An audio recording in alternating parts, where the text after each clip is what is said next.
bem-vindos ao Deu Liga, o podcast que conecta você com o melhor do mercado financeiro. Até mesmo porque investimento vai muito além de dinheiro, não é mesmo, Dani? Eu sou a Tamires Cândido. Eu sou a Daniela Santana e hoje nós estamos com um convidado que, pessoal, com certeza vocês vão ficar curiosos de entender como que foi essa trajetória de carreira aí no mercado financeiro. E eu vou ter que falar aqui um pouquinho dele, vou até ler aqui, mas o currículo é extenso, a conversa aqui vai ser muito produtiva e valiosa. Estamos aqui com o Idalício Silva, que conta com uma trajetória bem sólida no mercado financeiro, inclusive passou pelo Ministério da Economia, e hoje ele atua como diretor de investimentos e mercados aqui na Séries Investimentos. Idalício, seja muito, muito bem-vindo ao nosso podcast. Seja bem-vindo. Muito obrigado, é um prazer estar aqui com vocês. Obrigado pela insistência, Dani, achei ótimo. Valeu a pena, desculpa a falta de tempo, mas assim, é bom estar aqui com vocês. É aquela coisa de pega no corredor Eu estava muito curioso para esse bate-papo, estava bastante ansioso também, mas eu tava com a agenda bem corrida, mas que bom que deu certo. Imagino, mas olha, eu só insisto quando eu sei que tem conteúdo para entregar. Então, muito obrigada desde já por ter aceitado. E eu tenho certeza que seremos aqui muito beneficiadas com esse conhecimento. Olha, eu até agora tem uma pressão. Se um episódio vai ser suficiente para poder compartilhar todo o conhecimento que ele tem. Com certeza não, até porque o mercado muda e a gente sabe que ele atua aí com várias frentes. Já fica um convite que o Idalício vai voltar. Idalício, mas olha, eu quero saber como começou tudo. Me conta um pouquinho do Idalício. Tem uma curiosidade que você começou em física. Como que foi isso? Como que foi essa decisão por física e hoje estar no mercado financeiro? Eu vou bem lá para trás, então, para poder começar. Eu acho que eu era, desde criança, apaixonado por exatas. Assim, para mim era a coisa mais fácil. Então, física, matemática e tal. Eu até gostava muito de língua portuguesa, eu escrevia bem em redação e tal, mas eu era ruim de história e geografia, assim, não conseguia absorver tanto, assim. Então, para mim, o caminho natural, quando fui passar no vestibular, foi para a área de exatas, né? E aí eu prestei, logo depois, quando saindo do colégio, eu prestei para engenharia 1 ano, e no final não passei, né? Eu prestei só na USP, eu queria fazer USP, eu prestei só na USP e não passei, eu vou fazer 1 ano de cursinho. Fui fazer 1 ano de cursinho, e aí, fazendo 1 ano de cursinho, batendo papo um dia com um professor, ele era engenheiro e estava dando aula de física. E eu gostava muito de física e tal, eu falei, cara, como você fez? Ele falou, se eu pudesse, eu faria física, porque eu ia me ajudar. E aí isso foi moldando um pouco a minha ideia e curiosamente eu fazia teste vocacional, na época tinha teste vocacional, e dava que eu tinha vocação para ser professor, esse tipo de coisa, eu gostava de ensinar, quando era criança ensinava muito, aí quando eu fui prestar física, eu prestei na USP, e aí curiosamente tem uma história engraçada para poder contar que eu trabalhava na época, com fotografia. Né? Sério? Isso. E hoje ainda é um hobby seu ou você parou? Serve para bastante coisa, né? Porque agora a fotografia é um negócio que todo mundo usa muito, né? Então eu aprendi bastante com isso. E eu vi a fotografia digital nascer lá atrás. Então eu entrego um pouco a idade, mas Mas aparenta estar muito bem dali. Mas foi bem isso. Então, aí no final eu prestei física e passei. Eu tinha uma aposta com meu pai que se eu passasse numa faculdade particular, eu ia ter que bancar a faculdade. E se eu passasse na USP, eu ganhava um carro. Então, quando eu liguei... Aí eu liguei para ele no dia que eu peguei o resultado, falei, perdeu um carro agora. E aí comecei. Acredita que isso também aconteceu comigo? Olha. E aí o que acontece? Eu não passei no Enem do fim do ano, né? E aí eu fiquei tipo um semestre. Ele falou, você não vai ficar um semestre sem estudar. E eu entrei na faculdade particular, só que aí cada mensalidade que ele fazia, eu tirar do dinheiro do carro e pagar, nossa, gente, era assim, mais um incentivo para estudar pro vestibular. Aí no meio do ano eu passei na Federal e falei assim, olha, agora a promessa do carro, bora lá. E você é de onde? A parte curiosa de física, só para poder fechar, é que assim, na USP entram mais ou menos 100 pessoas por ano, assim, no vestibular. Então, é até uma nota de corte baixa, é fácil de entrar. E aí, mas forma 4, 5. Então, assim, para sair, sair é muito mais difícil. Então, tem Porque o curso é desafiador. O curso é puxado e eu acho que o pessoal vai desistindo um pouco no caminho, né? Então, quando você sai de física clássica, que vai para física moderna, física quântica e tal, que vem uma matemática muito pesada, vem matemática vira ferramenta, né? Mas os conceitos ficam mais complexos, então... Mas leva para a vida. Tipo, eu falo que algumas profissões ajudam você a ter opinião sobre tudo, física é uma delas, né? Então, eu estudei física do corpo humano, física do meio ambiente, física, uma série de outras físicas assim que ajuda você a entender muito da complexidade do mundo. Então, é isso. Então... E sabe o que eu achei legal aqui? Que às vezes a gente escuta, quando as pessoas vêm no podcast e falam lá do início, como foi tudo, a influência do professor, né? Poxa, você teve uma influência lá atrás para escolher tomar a decisão. Uma referência, e hoje, né? Com certeza, a sua formação deu liga no que você faz hoje. E você veio de onde? E você queria ir para a USP, né? Você fez essa mudança, foi na época da faculdade? De cidade? Isso, então, assim, eu nasci em Salvador, mas aprendi a falar em São Paulo, né? Então, eu morei bastante tempo em São Paulo, um pouco no interior de São Paulo, um pouco no litoral de São Paulo, e depois voltei para São Paulo em 94, 95, que era uma época de vestibular, fiz o colégio em São Paulo.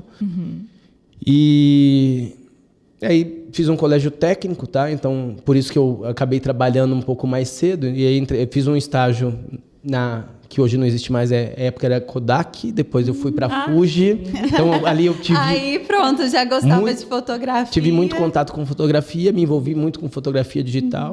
Antes disso, eu tinha trabalhado com computador, com computação, esse tipo de coisa. Então, aprendi a programar. E você já fez aquela revelação que eles falavam de sala escura? Como que chamava? Era uma sala escura que você fazia a revelação manual, química e tal, não sei o quê. Então, você esperava para poder ver hoje ali a luz vermelha, para poder olhar. Eu falo que é porque meu pai é radiologista, então, na época, os raios-x também tinha a câmera escura em que fazia a revelação. Quando eu trabalhei na Kodak, eu trabalhei com imagem médica. Então, eu acompanhava muito revelação de raio-x, de ultrassom, de ressonância magnética, todo esse tipo de coisa. Então, e aí, então você participou de toda essa evolução aí mesmo. Eu assisti tudo isso. E a época da TechPix também.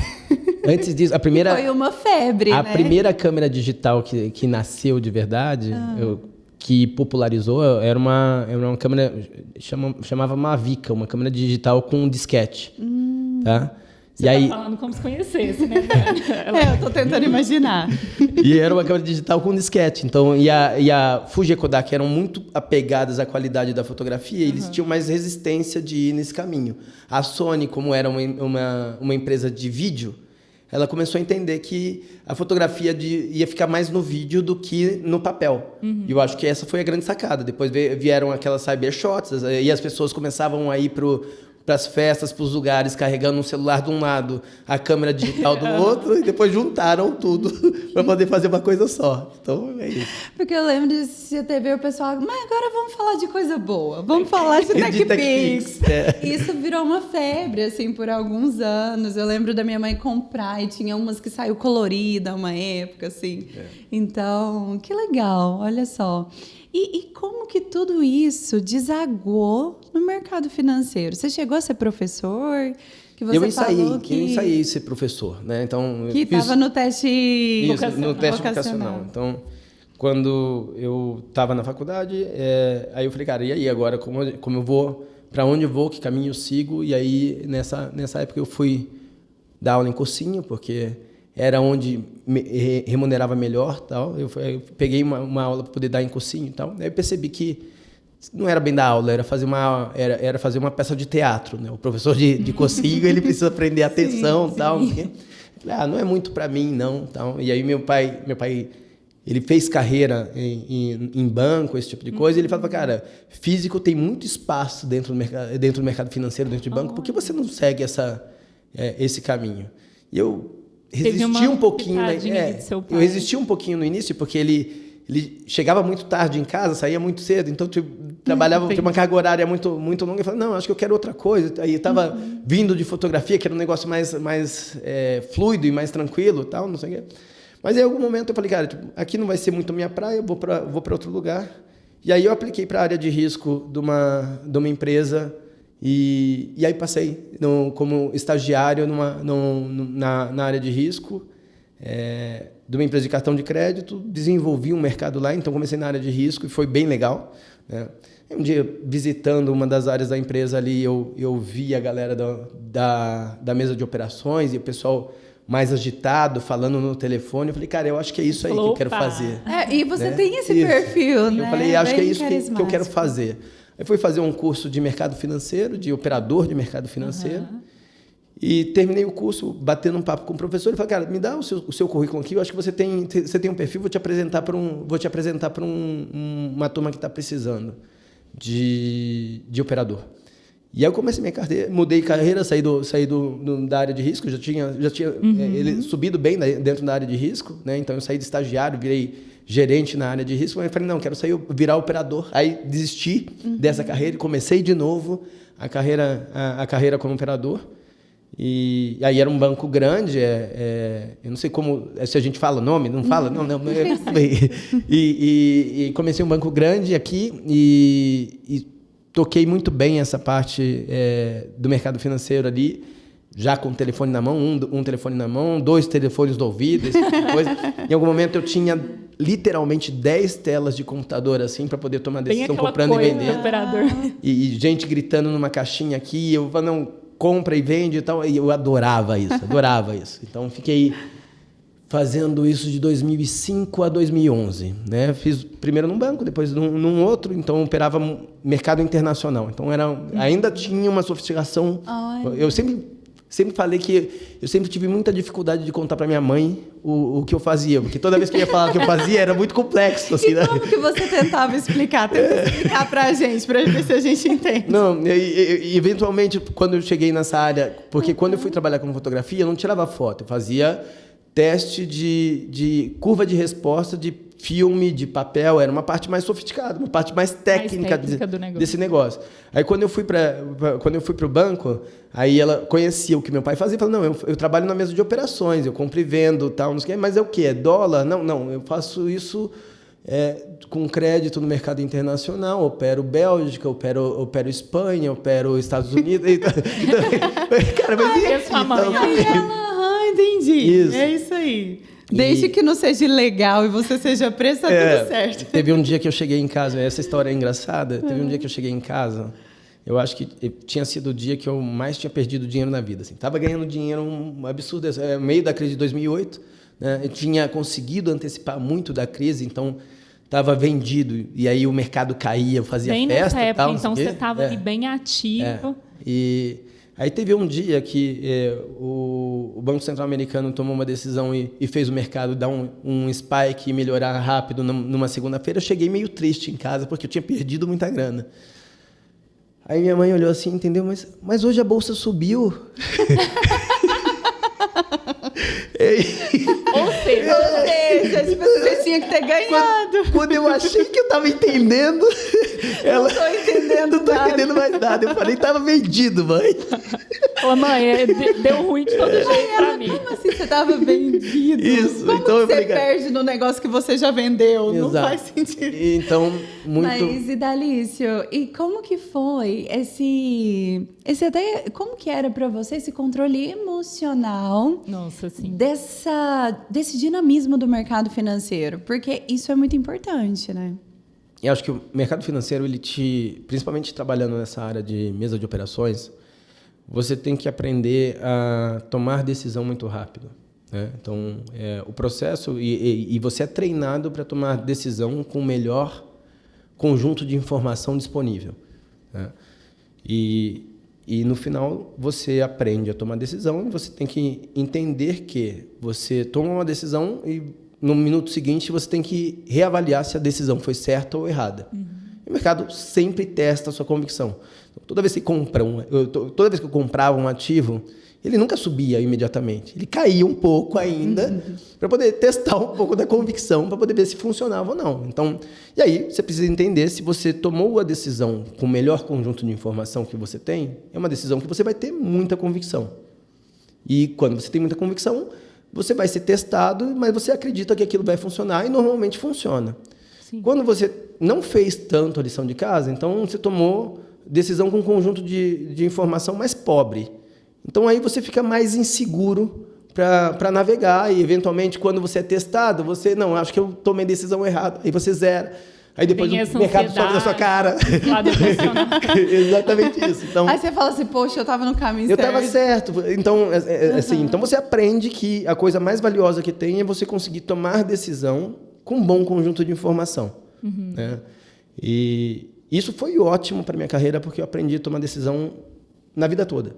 Né? Então, e dali, depois, quando eu saí dessa parte do mercado financeiro, em 2011, já não estava mais tão atraente ficar igual um maluco comprando e vendendo. E eu comecei a olhar para poder fazer outras coisas, comecei a olhar para o mercado imobiliário. Eu falei, cara, era 2012, eu olhei para o mercado imobiliário, comecei a estudar o mercado imobiliário, mas eu falei, estou chegando um pouco tarde na festa. Né? Os preços já estavam esticados e tudo isso. Eu falei, cara, para poder montar um negócio, montar fundo de investimento agora, talvez ele não vai, vou chegar pagando o lanche da galera. Né? Então, mas isso eu investi uns 8 meses estudando, entendendo, para poder ver se eu tinha capacidade de lançar um produto e como navegar desse jeito. Então, desde esse início, você já tinha essa visão de desenhar produtos financeiros. Como Sim, que era? eu acho que eu fui muito consumidor de produto. Né? Então, como alocador dentro do banco, me apresentavam produtos toda hora. E aí eu escolhia, isso aqui é bom, vou alocar, isso aqui não é bom, não faz sentido, isso é muito ruim, eu vou vender. Então eu tinha a chance de ficar vendido em produtos que eu não gostava, em ativos que eu não gostava, e ficar comprado nos ativos que eu gostava. Né? Então tinha esse dinamismo que é diferente para uma pessoa física. Né? Hoje a pessoa física consegue ficar comprado ou zerado, mas não dá é mais difícil ficar vendido. Né? Então, no mercado internacional isso é muito fácil, principalmente como investidor institucional, isso é muito fácil. Sim. Então, a gente fazia muito isso. E em volumes muito grandes, né? Muito grande, muito grande. Eu cheguei a negociar $1 trilhão num dia. Né? Então, lá em cima. É muita e não coisa. foi no dia que perdeu, não, né, Idalício? Não. Ah, tá. Eu tava, mas não, esse foi um dia. Seria uma coisa que eu queria marcar. Eu tinha guardado. Assim. E Dali, você falou muito dessa questão do dinamismo e a gente percebe isso até ao longo da sua carreira. Como é que foi para você? Porque que a gente viu no seu currículo que você atuou no Ministério da Economia. Como é que foi até chegar nesse momento? Então, foi bem interessante, tá? Porque quando eu saí do mercado financeiro e fui olhar para a economia real, eu olhei primeiro para o mercado imobiliário, falei, estou chegando tarde na festa, falei, não, mas aí tive contato com uma empresa do agro, falei, não, isso aqui é interessante. Falei, cara, eu acho que eu consigo gerar valor aqui. Vamos tentar fazer um teste? E eu comecei a navegar e entender, e o agro tem uma sofisticação, é difícil de entender, principalmente para o mercado financeiro, que você tem que tomar decisão rápido, mas você tem que tomar decisão com profundidade. No agro faltava informação para poder ganhar profundidade. Então, tinha muito conhecimento que era absorvido em conversa. Tal, não era tão...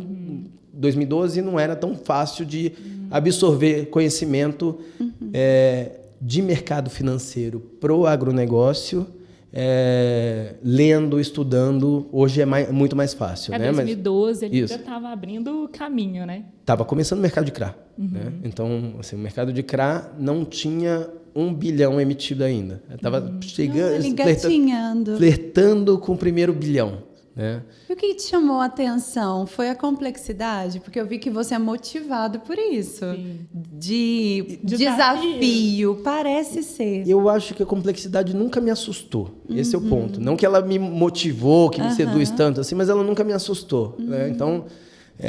O que já é um ponto positivo, porque a gente vê hoje em dia que as pessoas às vezes olham para a complexidade e preferem... Não, eu aqui não vou entrar. Então, no final, eu acho que foi um pouco disso. Então, eu acho que até no conjunto de como eu fui desenhando minha carreira... Sim, passou por área de risco. Isso. Então, foi mais ou menos desse jeito. Mas, mas ali, dentro do agro, o que me chamou a atenção, eu falei, cara, é um mato muito alto. Tem um mundo de oportunidade aqui. Então, eu falei, peraí, e dá para poder fazer produtos parecidos com o do mercado imobiliário, só que muito mais retorno. Eu falei, gostei desse negócio. Vamos fazer um negócio aqui, vamos testar um negócio aqui. E você já fazia isso dentro do banco ou você começou a criar algo próprio seu?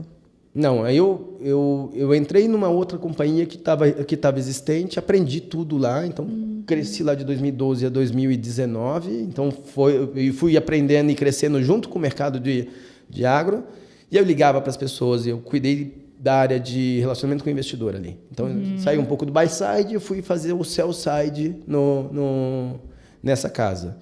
E era curioso, porque eu ligava para as pessoas que, eventualmente, eram meus parceiros, faziam um negócio comigo. Eu falei, cara, tipo, não tenho nem o produto aprovado, nem sei o que é agro. Não vou. Então, as pessoas batiam o telefone na minha cara e falaram, cara, não vou olhar para isso. Bom, acontece que veio 2013 para 2014, o mercado imobiliário começou a desacelerar. Né? E até aparecer alguns problemas e tudo isso. Então, o apetite foi migrando do imobiliário para outras coisas. E o mercado procurava muito produto incentivado. Então, foi quando as pessoas começaram a deixar de ter interesse pelo CRI e começaram a olhar para o CRA. Tá? Então, foi mais ou menos esse movimento que aconteceu.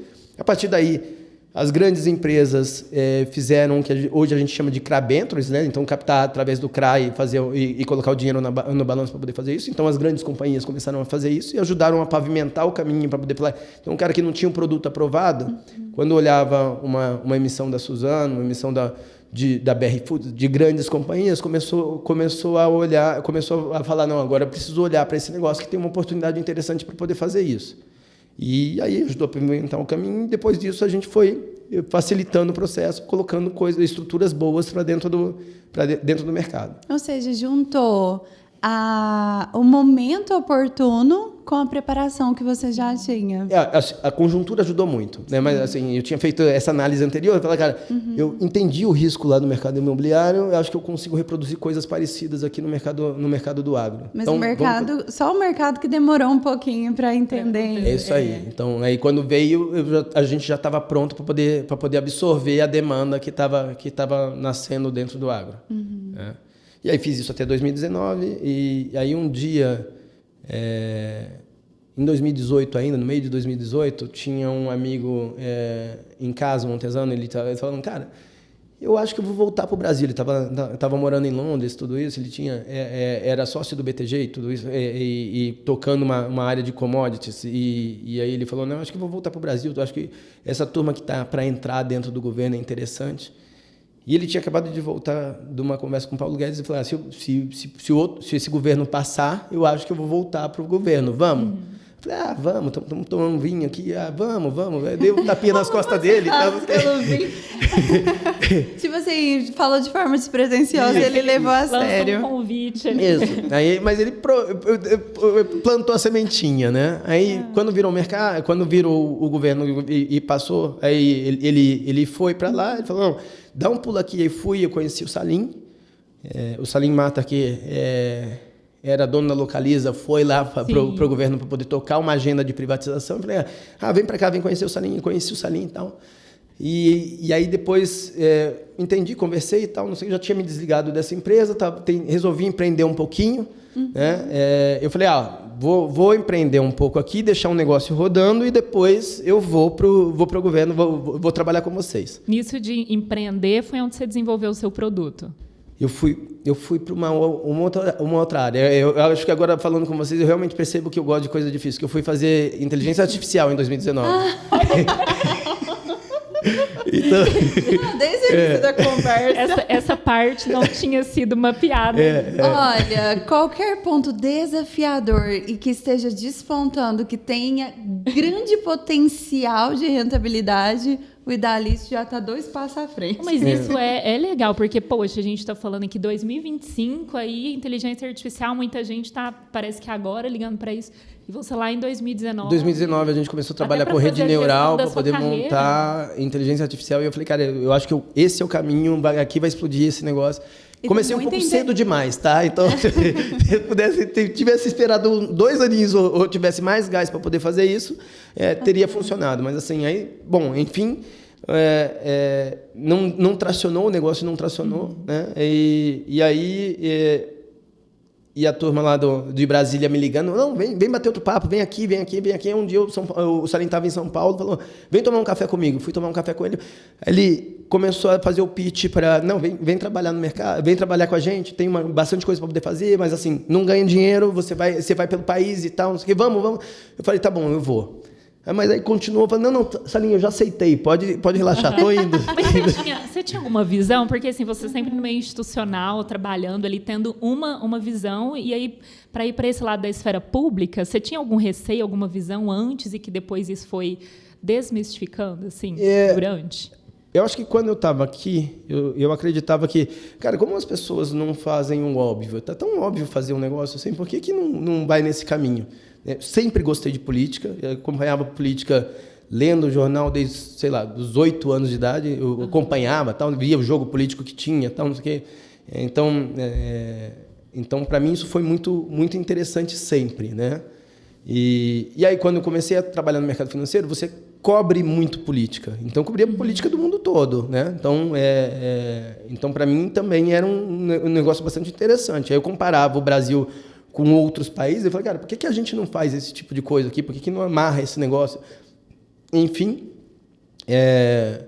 quando eu cheguei lá, eu assumi a missão de desenferrujar um tema que estava bem enferrujado, que era a privatização. Tá? Então, dentro do Ministério da Economia, a gente tinha... Isso foi em que ano? 2019. O Paulo Guedes virou um superministro lá com planejamento, fazenda, trabalho e previdência. E aí a gente nessa pasta de desestatização e privatização, a gente tinha a missão de tentar vender as empresas e aí eu passei um tempo estudando aquele negócio, de mais ou menos uns 4 meses, e aí 4 meses em Brasília ali vale mais ou menos 4 anos em qualquer lugar, que é muito intenso, trabalha todo dia, assim, numa jornada muito alta. Então, a primeira coisa que eu mudei foi a percepção sobre o serviço público. A galera trabalha muito, não tem esse negócio de trabalhar pouco, a galera trabalha muito. E então a gente saía de reuniões com o ministro 10 da noite, 11 da noite. Então teve o planejamento de 2019 para 2020, a gente saiu 2h30 da manhã. Nossa, essa frase tem que então foi muita coisa, mas aí eu falei, entendi, o Brasil é um private equity em desinvestimento de empresa ruim. Tá bom, vai ser. Vamos ver como a gente navega. Nossa, como você trouxe simples, né? Vamos ver como a gente navega, né? Então, tem coisa que a gente tem que desimobilizar, tem coisa que dá para poder fatiar. Então, fui montando um plano para cada uma das empresas, de um portfólio que tinha, sei lá, 46 empresas ali. Eu falei, tem coisa que não vai dar para poder mexer, tem valor, tem uma política pública que é realmente importante para poder fazer isso, mas tem coisas que não tinham muito sentido, né? E eu fui desenvolvendo uma para cada empresa. Então, eu ainda vou escrever esse livro, talvez até o final do ano escrever esse livro, e como privatizar no Brasil. Né? Então, já fica a promessa aí, pessoal. Mas eu aprendi muito de várias empresas, né? Então, e aí, Brasília tinha um negócio muito interessante, porque tinha muito conhecimento, um capital intelectual muito alto, né? Então, as pessoas conhecem muito sobre o tema, mas as pessoas não tomam decisão, né? Então, e eu fui treinado para tomar decisão. E de repente eu tinha a cadeira, a caneta e a missão de tomar decisão. Eu falei, beleza, aqui eu acho que eu sei navegar. Então, aqui que precisa fazer aqui? Isso aqui, então faz isso aqui. Isso aqui, faz isso aqui. Então, a gente conseguiu vender, mas assim, frustração, eu achava que ia vender 20 empresas, no final vendemos 2. Mas foi interessante, foi um mega aprendizado. E quando a parte técnica da agenda de privatização estava concluída, que agora começa uma jornada de negociação política. Eu falei, cara, agora já não é minha praia, não sei fazer isso, não tenho muita competência para poder fazer isso, não sei de todas as histórias e tudo isso. Eu falei, eu acho que agora para mim já deu. E aí foi quando eu saí do governo, no final de 2020, e 2021 resolvi empreender. Tinha montado uma área de relacionamento com o investidor dentro do governo. Então, isso foi muito interessante porque eu consegui falar com os grandes investidores de Brasil no mundo. Né? E aí, você montou essa área por quê? Você sentiu essa necessidade? Foi natural? Como que foi que surgiu? Eu acho que tinha uma ideia que a gente compartilhava, eu, Salim e a turma toda, de que era difícil entender Brasil. Né? E a gente tinha capacidade de fazer esse depara do mercado privado para o mercado público, né? Para o ambiente público. Então, assim, acabou que a gente virou a interface para poder passar a mensagem, entender um pouco da mensagem, tudo isso. E ali eu tinha capturado a ideia de que a economia real do Brasil tem muito valor para a gente, alguns mercados têm muito potencial de crescimento de longo prazo. Então, aparecia o agro, aparecia a infra, aparecia alguma coisa que eu chamava de ambiental e eu não sabia direito o que era ainda, né? E aparecia tecnologia. Esses 4 temas para mim, e imobiliário, também aparecia a parte imobiliária. Eu falei, então tá, já sei o que eu vou fazer uma gestora de alternativos, que esse é o mercado que eu vou conseguir. E eles procuravam parceiros. O melhor de e os investidores procuravam parceiros no Brasil assim, que conhecessem os detalhes tanto de regulamentação, tributação, de uma série de coisas de setoriais aqui que pudessem gerar valor. E aí comecei essa jornada, empreendendo de novo, né, numa gestora que eu montei junto com um amigo.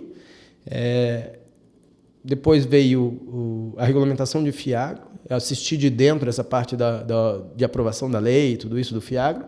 Mas a CVM, quando regulamentou o FIAGRO, estava lançando um fundo que não era dentro desse escopo ainda, era um FDIC. E aí, quando veio o FIAGRO, o mercado todo olhou para o agro de um jeito diferente. E aí eu falei, cara, eu preciso de placa, eu vou para uma gestora maior, porque fazer isso pequeno vai ser mais difícil. As grandes gestoras... Uma bandeira ali, um selo. Exato. E aí tive a felicidade de encontrar uma turma muito boa, assim, que comprou a ideia e o desafio. A gente montou essa vertical, né? essa franquia de investimentos alternativos ali. Eu capitaneei a parte do agro. Seguimos nessa parte, montando os produtos e desenvolvendo as teses dentro do agro. E, para mim, tinha uma outra visão muito clara de que o agro tinha muito valor, mas que se precisava investir dando capital e desenvolvendo governança, porque isso potencializava muito o agro. Sim.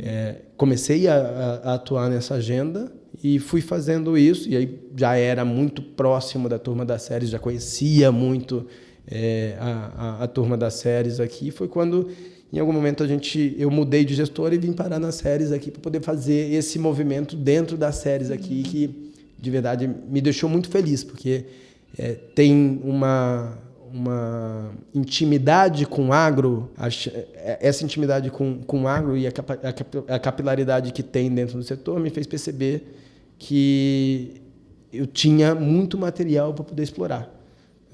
E, dando um passo atrás, que eu acho muito interessante, eu, depois de atuar 2 anos nesse setor como gestor de fundos, de agro e tudo isso, ficou claro para mim que o mercado estava precisando de ativo, né? Então, assim, como gestora, várias oportunidades apareciam para mim, mas assim, muita gente reciclando o mesmo nome. Então, eu falava de uma empresa, dava 6 meses, voltava a mesma empresa, e falava, cara, a gente tem um agro tão gigante, por que a gente está discutindo o mesmo tema sempre, né? Então, e aí num papo com a turma das séries, eu falei, cara, não, aqui dá para poder fazer um negócio diferente. Aqui o leque é muito maior, eu consigo fazer e explorar um mercado de oportunidades muito maior.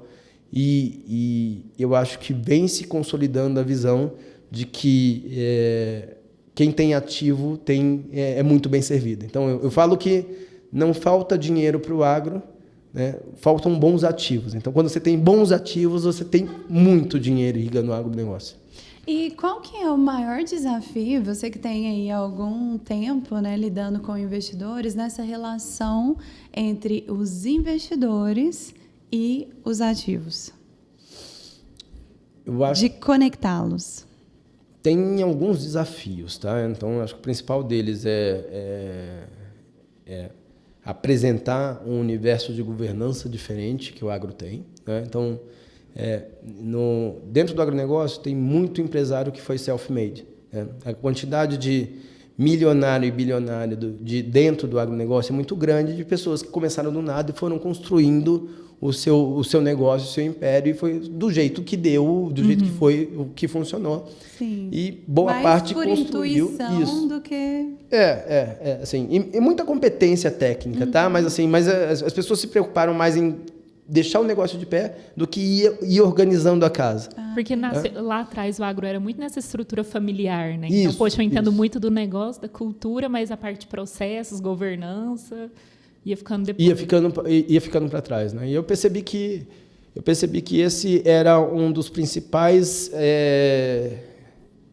abismos entre o mercado financeiro e o agronegócio. Eu falei, cara, o mercado financeiro precisa das coisas acontecendo de uma maneira mais processual, metódica e tudo isso, né? Então, dentro do mercado financeiro, a data de vencimento é um negócio muito importante. O dia 20 é dia 20, não é dia 21.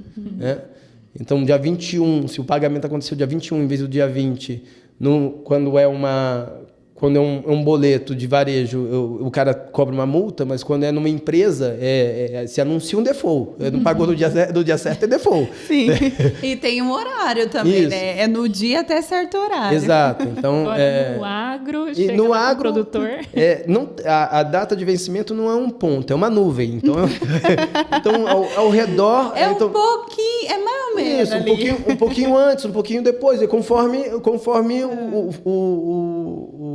o ciclo permite, né? Então, o ambiente, a conjuntura permite. Então, fazer esse balanço, trazer essa realidade para esse tema aqui, teve um grau de complicação bastante elevado, tá? Então, acho que trazer essa agenda de governança, mas que tem se mostrado muito valiosa, tá? Então, eu estava batendo papo com um empresário que eu dei grana em 2022. E eu falei, entendi, seu negócio é interessantíssimo, tal, não sei o quê. Então, ele trabalhava no mercado de biodiesel, precisava de um recurso para poder iniciar uma nova fábrica. Montamos uma operação de 7 anos para poder dar o capital necessário para poder alinhar a demanda que ele tinha com o horizonte de investimento que ia amadurecer o negócio. Acreditei, eu falei, mas eu vou precisar que você melhore a governança, vamos tomar aqui o capital, mas vai ajustando aqui, vai ajustando assim, assado e tal, não sei o quê. E ele foi escutando muito, e foi muito curioso, porque deu o final do ano passado, ele vendeu a companhia, eu dei, sei lá, 30 milhões para poder ajudar ele nessa parte do negócio, eu tinha feito já muita coisa. A empresa saiu de um faturamento de 500, bateu 1 bi 300, 1 bi e meio. Ele vendeu a companhia agora, acho que uns 500 milhões, 600 milhões. E Então qual foi um é o negócio... sentimento de participar de uma história dessa? Eu acho que isso é o mais valioso, né? Você vê o fruto do seu trabalho ali. Poxa, eu auxiliei, eu dei as ferramentas e o caminho que ele precisava, a pessoa entendeu, absorveu e fez o que precisava ser feito, e hoje é um case de sucesso. Eu acho que...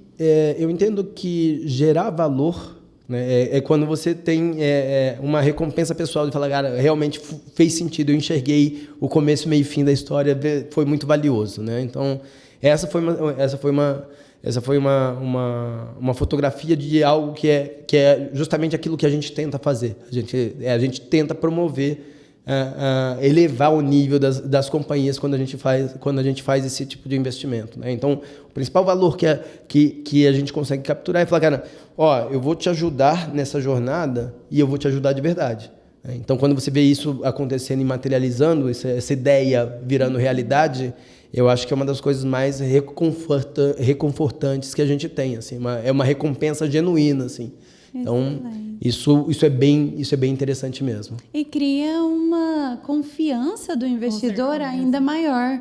Porque, ou seja, o meu capital está ali, estou investindo em uma companhia que a empresa tem esse olhar de fato, fazer ela crescer, ela acontecer e ter pujança para o investimento fazer sentido. Vai além do capital, né? Porque teve também a questão, tem a governança corporativa, amadurece aqui, então todo um acompanhamento. Esse eu acho que é o principal valor que o investidor consegue capturar quando ele usa um profissional de gestão, ao invés de escolher as empresas propriamente ditas. Até porque essas sacadas assim, vêm de conversar com os empresários, de estar perto. Tem um empresário que virou um amigo meu, assim, ele falou, cara, é muito curioso porque eu te escuto, já tem 2 anos, tem 2 anos que a gente conhece, você dá palpite no meu negócio há 2 anos, você não me deu R$1 ainda, mas eu fui fazendo tudo que você foi falando. Eu falei, cara, agora só faz mais isso aqui que aí eu te dou o dinheiro. Então, mas é muito curioso, porque você realmente tenta ajudar a empresa e quando ela está preparada para poder receber o capital, a gente faz o investimento. Essa é uma empresa que é bem curiosa mesmo, porque ele montou a empresa em 2020, ela foi crescendo meio desorganizada, então saiu do 0 para 200 milhões em 4 anos de faturamento. Nossa. Falei, cara, agora vamos organizar esse negócio aqui para poder pensar como a gente cresce de uma maneira sustentável, que aí eu consigo te dar o capital para poder fazer essa outra jornada. E então ele está entendendo, fez muita lição de casa e agora fala, cara, está quase. Eu falei, vamos lá, a gente vai fazer esse negócio junto. E Dalício, e quais foram esses conselhos que você deu para o seu amigo e você poderia dar aqui para a nossa audiência? Num bate-papo aqui numa mesa bem descontraída. E se eu puder fazer uma pergunta até antes dessa, assim, para você responder e já introduzir essa... mesmo estando algumas coisas desorganizadas, o que te chamou a atenção para você falar assim, poxa, vale a pena eu dar aqui algumas orientações para esse negócio alavancar? Porque tem negócio que a gente olha e fala assim, não, esse daqui nem milagre. Tem um negócio que eu aprendi que faz muito sentido, que vale a pena gastar tempo entendendo o negócio das pessoas, entendendo o negócio dos empresários. E aí, quando você investe tempo para poder entender um negócio de verdade, você sabe qual que é o que o capital destrava de valor, né? Então, esse eu acho que é o principal elemento que faz eu acreditar que alocar dentro de uma companhia faz sentido. Então, o capital vai transformar um negócio de qual jeito? Tá? Então, quando eu olho para um empresário e ele me conta uma história e que faz sentido, tem começo, meio e fim, mas às vezes ele olhou para um negócio e falou, cara, eu quero fazer isso, e ele está receptivo para conselho, para ideia, eu fico muito feliz, né? Então, vou contar de uma outra empresa que a gente estava discutindo, e essa era uma empresa de camarão. E aí ele queria pegar recurso para poder... Ele fazia camarão e lagosta e queria pegar recurso para poder comprar lagosta antecipado, porque vou comprar mais barato e tal. Não sei. Só que ele compra lagosta o camarão tem em tanque, em viveiro, mas ele comprava lagosta do pescador. Eu falei, então aí no defesa eu dou dinheiro para o pescador e compro, só que não tinha nenhuma fidelidade do pescador para poder vender a lagosta para ele depois. Cara, esse não é um capital que faz sentido, né? Então eu não consigo te ajudar. Ele voltou 1 ano depois e falou, não, entendi, o que você falou faz sentido mesmo, eu preciso do recurso para poder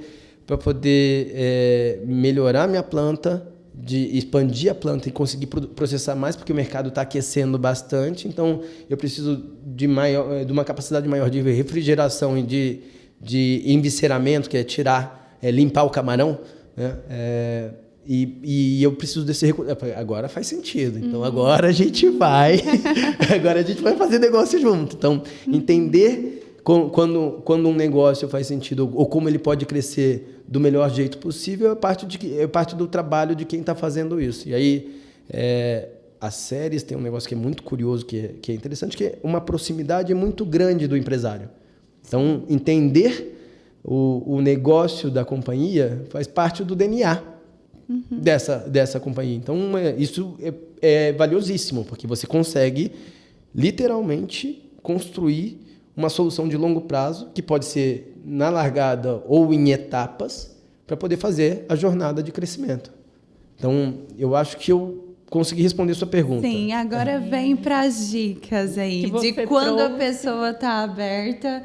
Quais são os principais conselhos que você costuma... Porque foram conselhos justamente para ele abrir para essa ponta de mercado de capitais, né? Então, eu acho que a cabeça do empresário é que tem alguns empresários que bate papo que falam, não, dívida é um negócio ruim, né? Ou eu não quero ter ninguém dando palpite no meu negócio. Né? E essa pode ser uma mentalidade que levou ele até ali, não dá para questionar o sucesso que ele teve até ali, mas para poder alçar novos voos, ou voos mais altos, talvez você precise mudar um pouco a mentalidade e estar receptivo para como eu evoluo daqui. Né? Acho que a vida é um eterno aprendizado, você vai sempre aprender coisa nova. Então, quando você entende que quem está do outro lado está disposto a te ajudar genuinamente, e você escuta e pondera as ideias para poder ver quais faz sentido e quais não fazem sentido, você consegue capturar mais valor dentro do seu negócio. Eu acho que, e aqui tem uma diferença muito grande entre o que o mercado de capitais consegue fazer do que normalmente o mercado bancário faz. Né? Então, o mercado bancário, ele, na maior parte do tempo, ele atende soluções de curto prazo, está ali fazendo da mão para a boca, tal, não sei o quê. Então, como você se sustenta no seu negócio? Né?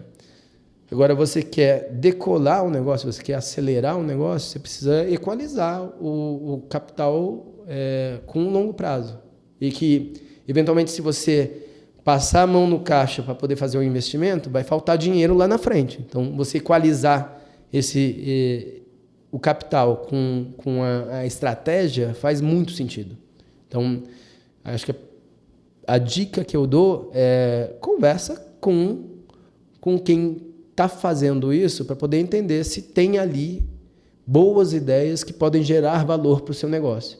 E, às vezes, gerar valor para o seu negócio pode ser atrair um novo sócio, pode ser montar uma estrutura de mercado de capitais, ou não é um momento de investir. Né? E se você tiver essa sabedoria, você certamente vai levar o seu negócio para um outro patamar. Sim. Então, isso vale para qualquer tipo de negócio. Vale para o agro, mas vale para qualquer outro setor, inclusive o do mercado financeiro. Tem hora que você fala, cara, dá para poder crescer para cá, dá para poder crescer para cá. Não, tem hora que não vale a pena. Quando eu fui fazer o negócio de inteligência artificial, foi um negócio que eu falei, cara, acho que as pessoas ainda não estão preparadas para poder fazer. Então, conseguir os contratos que iam sustentar a companhia era mais difícil. Então, eu falei, cara, então não dá para poder fazer. A ideia não morreu, está ali guardada em algum momento, mas de repente vai. Hoje, por exemplo, seguiria num outro, não como iniciativa minha, mas assim, seguiria um outro caminho, e o mercado aconteceu, né? Então, se você pensa, se eu tivesse o tempo e a paciência e o recurso para poder sustentar um negócio até o momento de acelerar, eu teria certamente acertado. O que eu não quero deixar passar hoje é que tem um mundo de oportunidade dentro do agronegócio, sim, em vários setores, vários segmentos, assim, que você fala, cara, espera aí, tem muita coisa boa aqui, muito valor dentro disso aqui. E eu comecei a entender o que o gringo falava para mim, que o Brasil chama muita atenção, esse setor do Brasil chama muita atenção e a gente quer participar dele. Então, eu acho que é isso. Então, a gente atrai bastante investidores internacionais, então, para esses ativos. E quais são as exigências? Costumam ser maiores? Como que é esse lidar com o investidor estrangeiro? Acho que tem um tema que ele está no mundo já há algum tempo e agora tem uma chance de potencializar mais, que é a segurança alimentar. Então, a dependência que os países têm de quem provê alimento, hoje ela vem se elevando cada vez mais, né? Então, tem crescimento populacional, tem mudança climática, tem uma série de coisas que faz quem produz alimento ter um papel de muito protagonismo, né? Mas que tem sustentado em relação comercial. Mas, assim, acho que cada vez mais a gente vai notar uma estratégia de fidelização do provedor de alimento, né? Então, eu acho que o Brasil entra como um cara que pode ser protagonista nessa agenda, né? Então, quando você entende que o produto que você tem é um produto que vai ser demandado no mundo inteiro, então você consegue trabalhar de um jeito mais inteligente, mais interessante e criar ou capturar o valor que está na mesa para trazer para você. Acho que a gente tem essa agenda para poder acontecer nos próximos 20, 30 anos. Assim, talvez a gente precise um pouquinho de lição de casa de quem tá liderando o país, do governo propriamente dito, mas tem uma agenda que vai acontecer. Assim, querendo ou não, a gente vai ser protagonista em produção de alimento no mundo. Né? Então, isso aqui tem uma potência espetacular. Né? Então, e quando você vê um negócio desse tamanho, dessa magnitude, você fala, cara, tem muita oportunidade. Como você se produz, como você se coloca numa posição de surfar a onda desse crescimento. Sim. Então, é uma visão de longo prazo, com vários pontos de entrada que você consegue, sem dúvida, capturar muito valor. Uau. E são oportunidades de negócio, né, que as empresas podem identificar, surfar essa onda, e a gente daqui do lado do mercado financeiro também, quem sabe, criar aí novos produtos, porque a gente tem muita coisa para acontecer nessa agenda de 20, 30 anos. Porque a sua cabeça já não está aqui estruturando alguma coisa. A representatividade do agronegócio dentro do mercado de capitais, ela vem crescendo significativamente, exponencialmente. Né? Mas, assim, quando você olha a fotografia, você vê o agro representa mais ou menos 1/4 do PIB do país. Né? O agro representa alguma coisa como 6% do mercado de capitais. Então, tem uma convergência ainda para poder acontecer que é espetacular. Sim. Né? Então, tem muita coisa para poder fazer. Eu acho que tem uma agenda que vale a pena investir, que é a agenda de governança, que você potencializa e cresce muito mais. Mas tem muita oportunidade para poder fazer isso. Então, quando você entende o valor da companhia, que você consegue auxiliar fazendo isso, quando a gente... quando eu mais gosto de entrar. Né? Quando você... encontrou uma companhia que tem muito valor, gera muito resultado, mas tem uma agenda de governança para poder ser desenvolvida. Porque depois que ele desenvolveu, o acesso ao capital vai ficar mais barato, vai melhorar um monte de coisa, mas assim, tem uma captura de valor que o empresário já está capturando muito. Né? Então, tem uma parte que o mercado financeiro consegue capturar, tem uma outra parte que o empresário consegue capturar, então, e o investidor, quando está olhando para esse lado, está conseguindo pegar a primeira onda, e às vezes pega a primeira e a segunda onda. O empresário usa a primeira para poder aprender e a segunda é toda dele para poder fazer isso. Então, tem uma janela, tem uma combinação de fatores aqui que é muito construtiva no longo prazo. Então, acho que, se eu puder... Eu gosto muito de um trabalho que a gente faz, que a gente desenvolveu um mapa de calor que mede oportunidades nos segmentos do agronegócio. Tá? Então, está muito quente o setor de proteína. Qual parte? Aves, suínos. Então, está muito quente isso aqui. Por que está quente aqui? Aí a gente tem as razões para poder fazer isso. Então, mudança da renda disponível, inflação gera demanda por esse determinado tipo de proteína. Então, aqui a margem está alta, tem demanda em margem alta, é o melhor mercado que tem para entrar. Então, esse é o capital que vai andar muito bem. Né? Isso aí é toda a parte de inteligência de mercado. Toda a parte de inteligência de mercado que a gente faz. Eu sonhava em ter uma área dessa. Eu fazia o trabalho em casa no final de semana, sozinho ali, para poder... Aí sonhava em ter uma área dessa. Aí, quando eu cheguei na série, eu falei, cara, agora eu tenho! Então, foi muito bom, muito bom. Idalício, que papo gostoso. Você tem noção que a gente já estava falando tem 1 hora? Não, vocês são bons de papo, né? Agora que ele chegou na parte que falou da inteligência de mercado. Não, com certeza. Tem muito papo aí pra gente conversar em vários outros episódios. E olha, uau! E eu gostei de uma pergunta aqui que a Tamires colocou no roteiro, que é assim, em poucas palavras, se é possível, visto um Idalício que fez física, risco, depois a gente vê uma ponta aqui dele, operador, inteligência artificial, governo, voltou para o agro, né? Ali, toda essa trajetória. Em poucas palavras, como tudo isso deu liga para você ser o profissional que você é hoje? Essa é uma boa pergunta, tá? Então, eu acho que a melhor resposta que eu consigo dar é que a gente vai colecionando aprendizado com tudo que a gente vai experimentando, com toda a experiência que a gente vai tendo, a gente vai colecionando aprendizado. E se você tiver maturidade suficiente, você sabe o momento de usar cada aprendizado, né? Então, hoje, inteligência artificial é um tema muito quente, muito hot. E eu já tinha contato com isso lá atrás, então eu sei como funciona, eu sei qual é o melhor jeito de usar, como consigo elevar a qualidade do trabalho que a gente desenvolve hoje com inteligência artificial.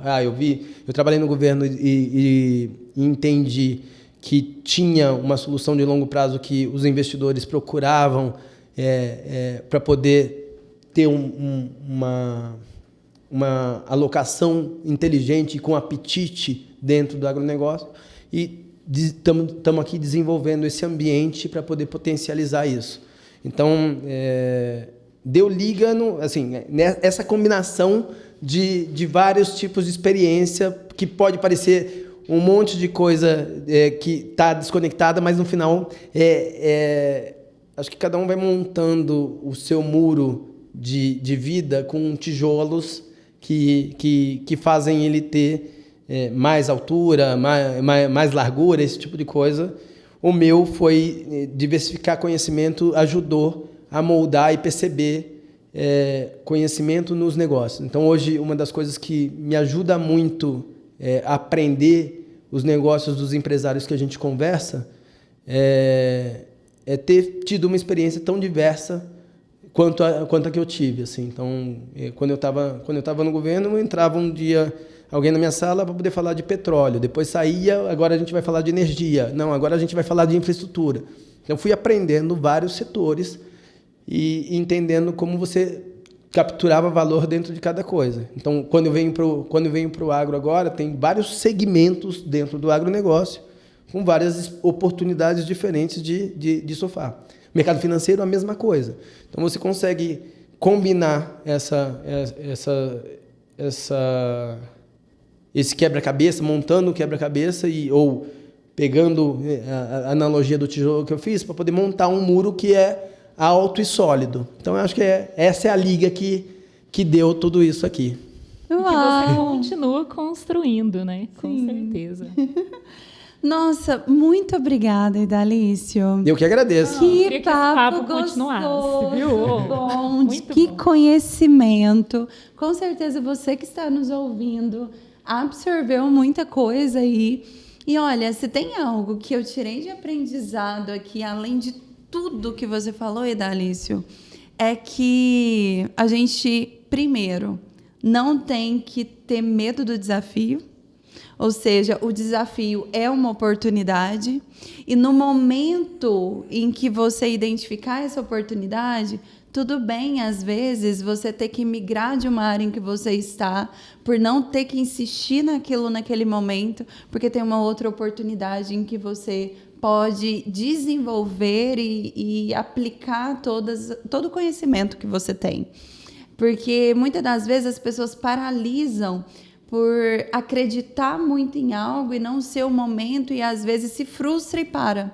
Algo que eu aprendi com você aqui, Idalício, é que em nenhum momento você parou. Que sorte, Passou ali, né, por muitos desafios do mercado, enfim, intempéries, e mesmo assim achou nisso uma oportunidade e foi agregando conhecimento para que hoje você pudesse ser um profissional que consegue falar sobre tudo, conectar todas essas pontas e falar desde o investidor até o empresário, falar do ativo, fazer uma gestão de equipe, uma gestão de fundo de forma eficiente. Eu acho que isso, nossa, é fantástico. E uau, um exemplo Não, para agregou Obrigado. muito. E assim, daqui eu peguei algo muito assim para levar para a carreira mesmo, e estando nessa ponta onde a gente lida com cliente pessoa física, com a pessoa jurídica, que você falou assim, quando você entende o negócio do outro genuinamente, o capital ele vem justamente para destravar esse valor. É isso aí. E do outro lado, a pessoa também precisa estar disposta, né? E vai a questão da mentalidade. Poxa, eu quero crescer, eu estou disposto a ouvir, trazer o que eu preciso para a minha empresa para chegar nesse nível de maturidade. Então, assim, muito obrigada, porque com certeza você acrescentou aqui, a gente já recebeu. Sim. Você que está aí nos ouvindo também recebeu. Se ficar alguma dúvida, quiser acrescentar algo, coloca aí nos comentários. Sim. Curte, comenta, compartilha. E Dalício vai ter que ficar aberto aqui um novo convite. Muito obrigado. Eu Vocês quero são uma saber, simpatia. Entre a gente aqui deu liga e Dalício. Muito. Eu acho que o papo foi muito bom. A gente não percebeu o tempo falar. Eu normalmente não falo tanto. Voltei lá para trás para poder contar um monte de coisa. Tem várias coisas que eu não comento no dia a dia, assim, tanto que a parte de inteligência artificial, que é um tema que foi uma experiência ótima, mas eu divido com pouca gente, assim. Continua Então, estudando essa parte ou pretende voltar? eu amo estudar, né? Então eu fico o tempo todo entendendo essa parte. Assim, hoje eu tento estudar para poder ver como usar melhor, em vez de não empreender nessa área, assim, mas ser um bom usuário desse negócio. Eu sou hoje muito fascinado com o que dá para fazer dentro do agronegócio e eu aloco muito tempo nessa parte. E tem alguns livros que eu gosto de ler Já vamos fechar aqui dando dica também aí de leitura, né? E tem um livro que eu compartilhei com o Guilherme, que veio aqui também, contou com vocês. Ele falou, cara, adorei o livro, muito bom, tal, não sei o quê. E que fala muito sobre como você vai aprendendo e vai reinventando um negócio como um todo. E eu tento aplicar isso na vida, que em inglês chama The Hard Things About Hard Things, e em português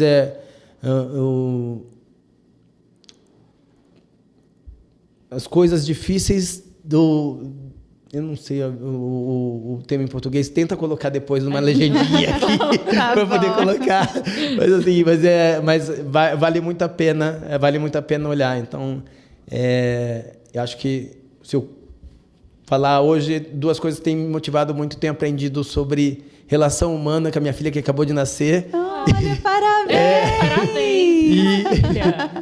Quantos meses? Tá com 7 meses. 7 meses. Parabéns. É a primeira filha? É a primeira filha. Então E eu tô o me pai, divertindo. pai de menina, você já viu o sorrisão? Tá feliz. Olha, você fica encantado, né? O lado difícil das situações difíceis. Muito bom. Gostei. A gente tem um backstage aqui, ó, muito antenado. bom. O livro. Muito bom. Mas parabéns. E é um desafio novo, né? Exato. Então, eu acho que é isso aí. Eu quero agradecer muito o espaço aqui. O papo foi ótimo.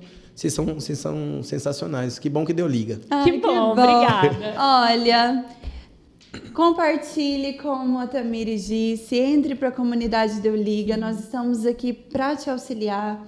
Nós falamos que um investidor bem informado, ele estará bem posicionado. Então, você pode entrar para a comunidade Deu Liga e receber informações de mercado em primeira mão todas as semanas.